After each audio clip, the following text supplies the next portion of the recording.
All right, in this lecture, the second in our 8th week of our beta lecture series in Church 500, we're tackling the Catholic Reformation, the Catholic response to the Protestant Reformation. And in this lecture, I assume that or I intend that the student will describe the various renewal movements initiated within the Catholic Church. The student will explore the tridentine language of justification, and by the time we're done, you should know what that means, right? And the student will evaluate the biblical fidelity of the canons of Trent. I will admit I've changed this lecture a little bit. I'm not really sure if those objectives are 100% appropriate, so we will see. First, I want to talk about the language of this Reformation, because it's popularly known as the Counter-Reformation, and that implies that the Catholic response was simply a knee-jerk reaction to the Reformation, to the Protestant Reformation, that is. Luther and the Reformers were external reformers, that they decided to reform the church from outside the Roman Catholic Church. But there were others who tried to reform the church from within the Roman Catholic Church. And these reformers include, believe it or not, the Inquisition. It was doctrinal in focus, and there wasn't just one Inquisition. There was the French Inquisition, and they arose to oppose the Cathars, who we did not talk about, and the Waldensians, whom we did. There was the medieval Inquisition, who were formed to curb the expansion of the Hussites. There was the Roman Inquisition to combat the rise of Protestantism. And probably the one most known to us is the Spanish Inquisition, and that was formed to combat the spread of Islam. So we see that within the Catholic Church there were some movements in order to maintain doctrinal fidelity and to oppose external forces. We have Queen Isabella and Cardinal Jimenez de Cisneros. They promoted biblical scholarship from within the Roman Catholic Church, but their focus was to point out the moral failures, the need for moral reform within the church. They were not engaging in biblical exegesis to change the doctrine of the Catholic Church. We have Erasmus and the Humanists, and they advocated for moral reform and opposed political practices like pluralism, bishops holding multiple bishoprics, Albert of Mainz, for instance, nepotism, etc. And we're going to talk a little bit more extensively about the Jesuits later. So rather than referring to this time period as the Counter-Reformation, the response to the Protestant Reformation, it's now more acceptable to talk about the Catholic Reformation, the efforts that the Catholic Church was going through to push forward the reforms that everyone knew needed to be made.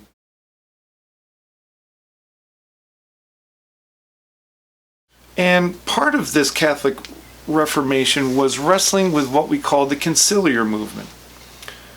There is this question when we look at the Protestant Reformation: why couldn't Luther's questions just have been answered by a council? Luther and his friends called for the church to call a council to meet and rule on the doctrine of justification, because there was no official Roman Catholic teaching on it. And up until Worms, Luther thought that whatever problems he had with the Catholic Church, whatever differences he may have brought up, that a council could probably solve them. Right? Problem was that the church had just emerged in the 13th, 14th centuries from a great papal schism. And councils tried to step in and solve the problem of the Pope. So not only were the popes engaged in this power struggle with secular authorities, they were also keen on promoting their power over the church, not council's power. During the first wave of the conciliar movement, well, not the first wave. The first wave was the ecumenical councils. But during the medieval conciliar movement, they were called because of the ineffectiveness of the popes. And there was a time when some thought a council's decisions were above the Pope, but eventually Catholic thought officially rejected that idea. The decisions the decisions of the councils had to be ratified by the Pope in order to be valid. Only the Pope can decide what Catholic doctrine is. And when the Pope ratifies a council's decisions, it's actually the Pope's authority, not the council's, that gives it relevance. So by the time we get to Luther's day, the Pope did not want to open the door to the authority of the councils, assuming that his would be diminished. The Pope eventually had to concede a council by the time we get to the Council of Trent. And the Council of Trent, whose decisions are known as Tridentine Catholicism, they met in 3 phases. And the first phase was from 1545 to 1547, some 30 years after the 95 Theses. And this phase really was a response to the Protestant Reformation. They hammered out language on what they believed about the doctrine of justification. And this was the first Roman Catholic statement on what justification actually is.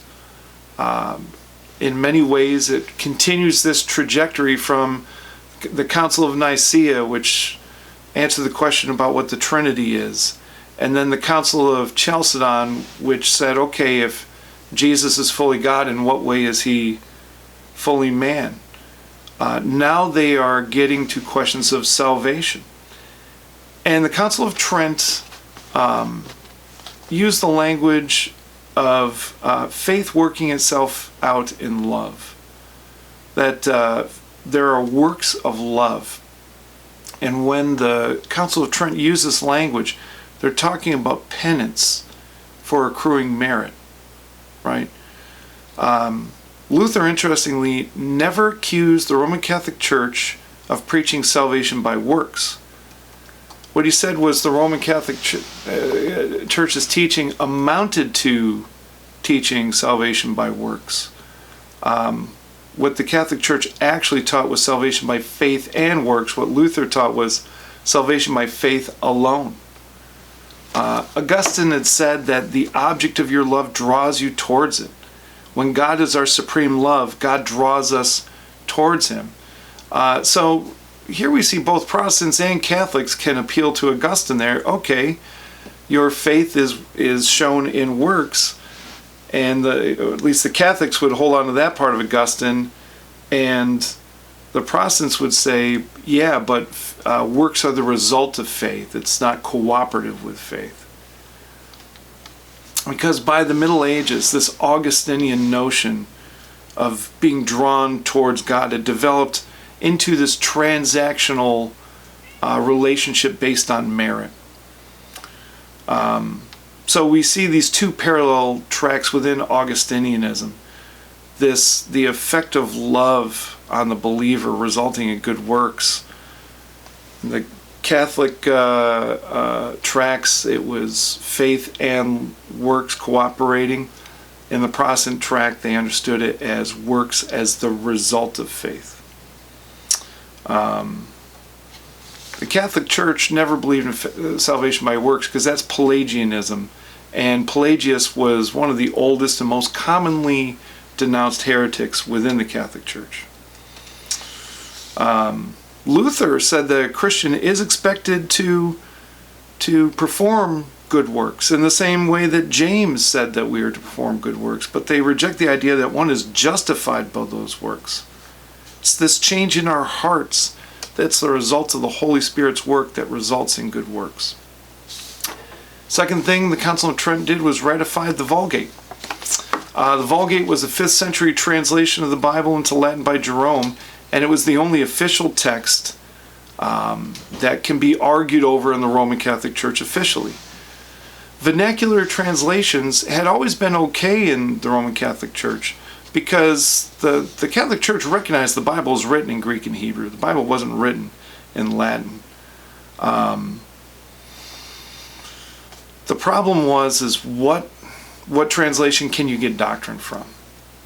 So an example here of the sort of thing that made Roman Catholics nervous. In the Tyndale Bible translates the Greek term ecclesia as congregation and not church. And the Roman Catholic Church accused Protestants of picking and choosing terms that were friendly to their theology. And the Catholic Church says, no, if you believe in the Bible, you can't just pick and choose convenient terms. Interesting. The first phase of the Council of Trent also talked about the role of tradition in Catholic theology. Protestants believe in tradition as well, despite many of them saying no creed but the Bible, right? But for the Roman Catholic Church, tradition was more of capital T, a tradition, a magisterium. Protestants talked about it more with a lowercase t, right? Protestants keep Easter and Christmas. Puritans didn't, but most Protestants do. So they're not against tradition because there's no biblical command to celebrate Christmas, right? The creeds, every Protestant believes the first four councils that developed these boundaries and this language for understanding the Trinity and who Christ is. So if a tradition is embraced by the council or at a papal level, the Roman Catholic Church thought that they became an equal guide to the Christian life alongside Scripture. And this gets into another very interesting question. Okay, how do we determine what's more true in the Christian faith? I think as Protestants we tend to think that the earlier a belief is, the more true it is because it had less time to get corrupted and do weird things. Yeah, a lot of things, sure. But there's other things like penal substitutionary atonement that really was not accepted widely until the 5th century. So some things that took the church a while to talk about and come to a conclusion on, while other things were very simple right from the beginning. Catholics tend to believe that what developed later it actually has more authority than what came earlier because we've had more time to study the Bible and think about it and such. So it's interesting how these two trajectories differed within Protestantism and Roman Catholicism. The second phase of the Council of Trent met between 1551 and 1552. And interestingly, there were a number of Lutherans that were invited not to participate in the council, but to just witness its proceedings. And at this phase, the Council of Trent formally adopted transubstantiation, this idea that there is a change in substance, but not accidents or form in there. So the Roman Catholic Church thought that transubstantiation was a perfectly fine explanation for what happens in the Eucharist. There's no need to appeal to mystery. Third phase of the Council of Trent met between 1562 and 1563. And after this phase, there really was no hope for reconciliation with Protestantism. In this phase, they reaffirmed purgatory. They enacted several moral and educational reforms. They decided on regulations about what can be called a relic. Luther would not have been thrilled with that, right? How indulgences can be sold. The appointment of bishops and the funding of seminaries. So these three phases of the Council of Trent have become known as Tridentine Catholicism, and that became the dominant brand of Catholicism until the 20th century in the Second Vatican Council. So we've seen a number of these reform movements within Catholicism, either by individuals like Isabella of Spain, the Inquisition, Erasmus and the Humanists, the Council of Trent. So not all of this is a response to the Protestants, but maybe the most glaring reform that the Catholic Church undertook was in the development of the Jesuits. And the Jesuits were founded by a Spanish soldier named Ignatius of Loyola. And in 1521, he was injured in combat, shattered his leg, and turned his attention to prayer. So in 1534, he starts to take on some followers. And by 1540, Pope Paul II accepts the Jesuits as a recognized order. And this is an incredibly fast period of time to adopt a new order. And Protestantism may have sped up the process significantly.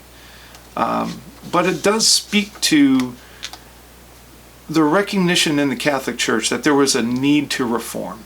And let's get this done quickly.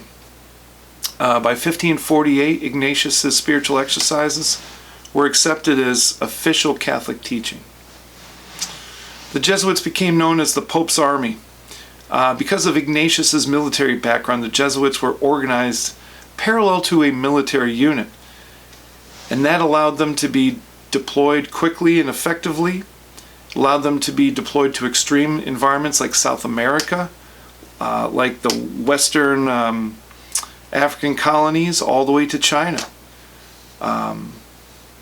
They weren't committed to building houses of worship, although they did do that.